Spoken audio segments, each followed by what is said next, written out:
नमस्ते बच्चों, रीजा जी की हिंदी कक्षा में आप सभी को स्वागत है।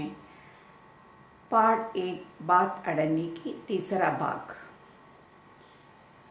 अब कोई रास्ता न बचा था। वह बोला, माई बाप गलती हो गई या अपराध हो गए, इस बार माफ़ कर दे या क्षमा कीजिए। इंजीनियर साहब की आंखों से आग बरसने लगी। उन्होंने निर्दयता से रसीला को खूब पीटा, फिर घसीटते हुए पुलिस थाने ले गए। सिपाही के हाथ में 5 का नोट रखते हुए बोले, मनवा लेना, लातों के भूत बातों से नहीं मानते। अब कोई रास्ता न बचा था, अब कोई मार्ग न बचा था। वह बोला, माई बाप गलती हो गई या अपराध हो गए, इस बार माफ़ कर दीजिए या क्षमा कर दीजिए। इंजीनियर साहब की आंखों से आग बरसने लगी या क्रोध बरसने लगी। उन्होंने निर्दयता से या बहुत क्रूरता से या क्रुएल्टी या रसीला को खूब पीटा या अच्छी तरह पीटा, फिर घसीटते हुए पुलिस थाने ले गए या पुलिस स्टेशन ले गए। सिपाही के हाथ में 5 का नोट रखते हुए बोले, क्या बोले?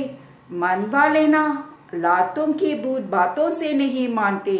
दुष्ट व्यक्ति का समझाने बुझाने का कोई असर नहीं होता या प्रभाव नहीं होता। या दूसरे दिन मुकदमा शेख सलीमुद्दीन की कचहरी का मतलब है कोर्ट, कचहरी में पेश हुआ या प्रसिद्ध हुआ। रसीला ने तुरंत अपना अपराध या गलती स्वीकार कर लिया। उसने कोई बहाना न बनाया या चाहता तो कह सकता था कि ये साजिश है, मैं नौकरी नहीं करना चाहता, इसलिए हलवाई से मिलकर मुझे फंसा रहे हैं। पर एक और अपराध करने का साहस वह न जुटा पाया। या साहस का मतलब हिम्मत या करेज जुटा पाया। उसकी आंखें खुल गई थी या होश आया या हाथ जोड़कर बोला, हुजूर मेरा पहला अपराध है या मेरा पहला गलती है, इस बार माफ़ कर दीजिए या क्षमा कर दीजिए, फिर कभी भी गलती न होगी। यह शेख साहब न्यायप्रिय आदमी थे। उन्होंने रसीला को 6 महीने की सज़ा सुना दी और रुमाल के मुंह पोंछा। ये वही रुमाल था जिसमें एक दिन पहले किसी ने 1000 रुपये बांधकर दिए थे या क्या दिए थे या रिश्वत। फैसला सुनकर रमजान की आंखों में खून उतर आया या बहुत क्रोध आया। सोचने लिखा, ये दुनिया न्याय नगरी नहीं है। या चोरी पकड़ी गई तो अपराध हो गया। अपने असली अपराधी कहाँ बैठे हैं? बड़ी बड़ी खोटियों में बैठकर दोनों हाथों से क्या कर रहे हैं? धन बटोर रहे हैं। उन्हें कोई नहीं पकड़ता या अमीर लोगों को कोई नहीं पकड़ता।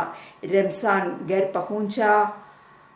एक दासी ने पूछा, रसीला का क्या हुआ? 6 महीने की कैद। अच्छा हुआ, वो इसी लायक था। रमजान ने गुस्से से कहा, ये इंसाफ नहीं, ये न्याय नहीं है, अंधेर है। यह सिर्फ एक अड़ने की ही तो बात थी।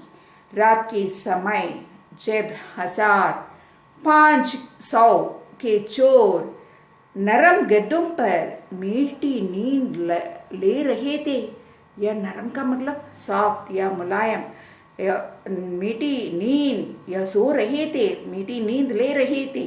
अड़न्नी का चोर कहाँ है? अड़न्नी का चोर जेल की तंग अंधेरी कोठरी में पछता रहा था। जेल का मतलब कारागार की तंग और अंधेरी कोठरी में या कारागार में पछता रहा था। सुनो बच्चे,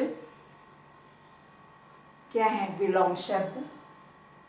पार्ट 1 बात अड़ने की विलोम शब्द काम, ऑपोजिट, या विलोम शब्द है बेखाम, क्रोध शांत, कैच जमा, हार जीत, क्रूर, क्रूर का मतलब क्रूर का विलोम शब्द क्या है? क्रूर दयालु, सम्मान अपमान, देहाती शहरी, दंड पुरस्कार, अमीर गरीब, न्याय अन्याय, खरीदना बेचना, अंधकार प्रकाश। सुनिए बच्चों, प्रश्नों के उत्तर। प्रश्नों के उत्तर एक्सट्रैक्ट या सुनिए। दूसरे दिन मुकदमा शेख जालिमुद्दीन की कचहरी में पेश हुआ।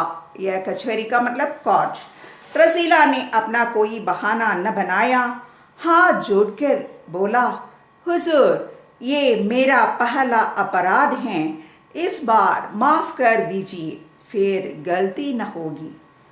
मुकदमा किस पर और क्यों चलाया जा रहा था? स्पष्ट उत्तर दीजिए।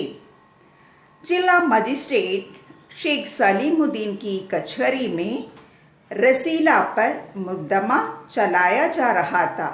रसीला इंजीनियर जगत सिंह के घर में एक नौकर था। मुकदमा किस पर और क्यों चलाया जा रहा था? स्पष्ट उत्तर दीजिए। उत्तर है क्या उत्तर? जिला मजिस्ट्रेट शेख सलीमुद्दीन की कचहरी में रसीला पर मुकदमा चलाया जा रहा था।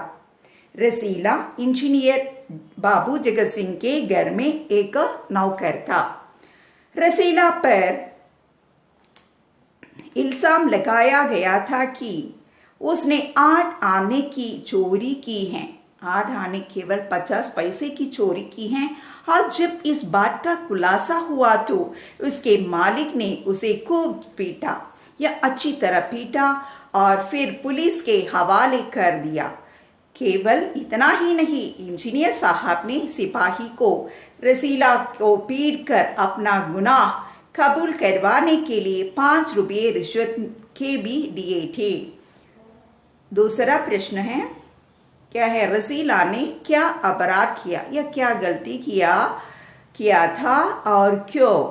उसे इस अपराध के लिए क्या सजा मिली? या एक बार रसीला को अपने बच्चों की बीमारी का इलाज करवाने के लिए कुछ रुपयों की ज़रूरत पड़ी, या मालिक से मदद मांगने पर उन्होंने साफ इनकार कर दिया।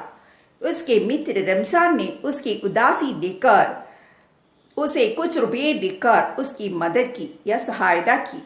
कुछ समय बीतने पर रसीला ने जैसे तैसे रमजान के रुपये लौटा दिए, लेकिन 8 आने देने बाकी रह गए थे। सीधा और सरल हृदय रसीला स्वयं को कर्ज के बोझ से दबा हुआ महसूस कर रहा था। वो रमजान से आंखें भी नहीं मिला पा रहा था। एक दिन उसके मालिक जगत सिंह ने उससे 5 रुपये की मिठाई मंगवाई। रसीला ने 5 रुपये की जगह 4.5 रुपये की मिठाई खरीदी और अटन्नी रमजान को लौटा कर समझा कि कर्ज उतर गया। परंतु रसीला की ये चोरी पकड़ी गई। बाबू जगत सिंह ने उसे खूब मारा और फिर पुलिस के हवाले कर दिया। केवल इतना ही नहीं, मुकदमा चलाए जाने पर उसे 6 महीने की कठोर सजा भी सुना दी गई। यह तीसरा प्रश्न, सजा से बचने के लिए रसीला कचहरी में क्या कर सकता था, पर उसने क्यों नहीं कहा? आपके विचार में उसके मन में अपराध के भाव क्यों जागृत हुए? सजा से बचने के लिए यदि रसीला चाहता तो कई बहाने बना सकता था। वह अदालत में कह सकता था कि उसके खिलाफ कोई साजिश रची जा रही है, उसे फंसाया जा रहा है। वो ये भी कह सकता था कि वो अपने मालिक बाबू जगत सिंह के यहाँ नौकरी नहीं करना चाहता, इसलिए उसके मालिक हलवाई के साथ मिलकर एक साजिश के तहत उसे सजा दिलवाना चाहते हैं। लेकिन रसीला ने अपने बचाव में ऐसा कुछ नहीं कहा। उसने स्वीकार कर लिया कि ये उसका पहला अपराध था। रसीला एक गरीब लेकिन ईमानदार व्यक्ति था। वो स्वभाव से ही सीधा, सरल एवं नेक दिल इंसान था। परिस्थिति के आगे मजबूर होकर उसने जीवन में पहली बार एक गलती की थी और रसीला उसे स्वीकार भी कर लिया। मेरे विचार में उसने बाबू जगत सिंह को रिश्वत लेते देखा तो उसके मन में भी बेईमानी आई। उसने सोचा कि ये पैसा कमाने का अच्छा तरीका है। 14 प्रश्न, बाबू जगत सिंह के विषय में एक अनुच्छेद लीजिए, ये पैराग्राफ या चरित्र चित्रण कीजिए। बाबू जगत सिंह एक इंजीनियर हैं। वह शहर के धनी एवं प्रतिष्ठित व्यक्तियों में गिने जाते हैं। लोगों के बीच उनका मान सम्मान एवं दबदबा भी है। रसीला उनका नौकर है। कहानी के माध्यम से ज्ञान होता है कि वो स्वभाव से उग्र, घमंडी तथा निर्दयी व्यक्ति हैं। सीधे, सरल तथा ईमानदार नौकर रसीला से उन्होंने वर्षों तक अपनी सेवा करवाई, लेकिन बदले में उसे क्या दिया? रसीला के बार बार आग्रह करने पर भी वो उसकी तनख्वाह नहीं बढ़ाते और उसे कहीं और जाने के लिए कह देते हैं। उन्होंने हमेशा रसीला की ईमानदारी तथा उसकी सरलता का गलत फायदा उठाया। स्वयं रिश्वत लेते हुए भी रसीला की छोटी सी बेईमानी के लिए उसे इतनी बड़ी सजा दिलाई। इन सब बातों से पता चलता है कि बाबू जगत सिंह हृदयहीन हैं। मानवीय संवेदनाओं के लिए उनके मन में कोई जगह नहीं, या वह एक स्वार्थी एवं मौकापरस्त इंसान है। उनके पास पैसा और रुतबा तो है पर दिल नहीं। या जिस तरह से उन्होंने नौकर रसीला के साथ अमानवीय बर्ताव किया, उससे स्पष्ट है कि वो एक क्रूर, कठोर तथा बेईमान व्यक्ति हैं। बच्चों, रसीला कौन है? रसीला एक नौकर हैं। इंजीनियर साहब बाबू जगत सिंह के यहाँ काम करते हैं। रसीला के घर में कौन कौन है? रसीला के घर में बूढ़े पिता, पत्नी, एक लड़की और 2 लड़के थे। कितने रुपये वेतन था? केवल 10 रुपये वेतन था। धन्यवाद।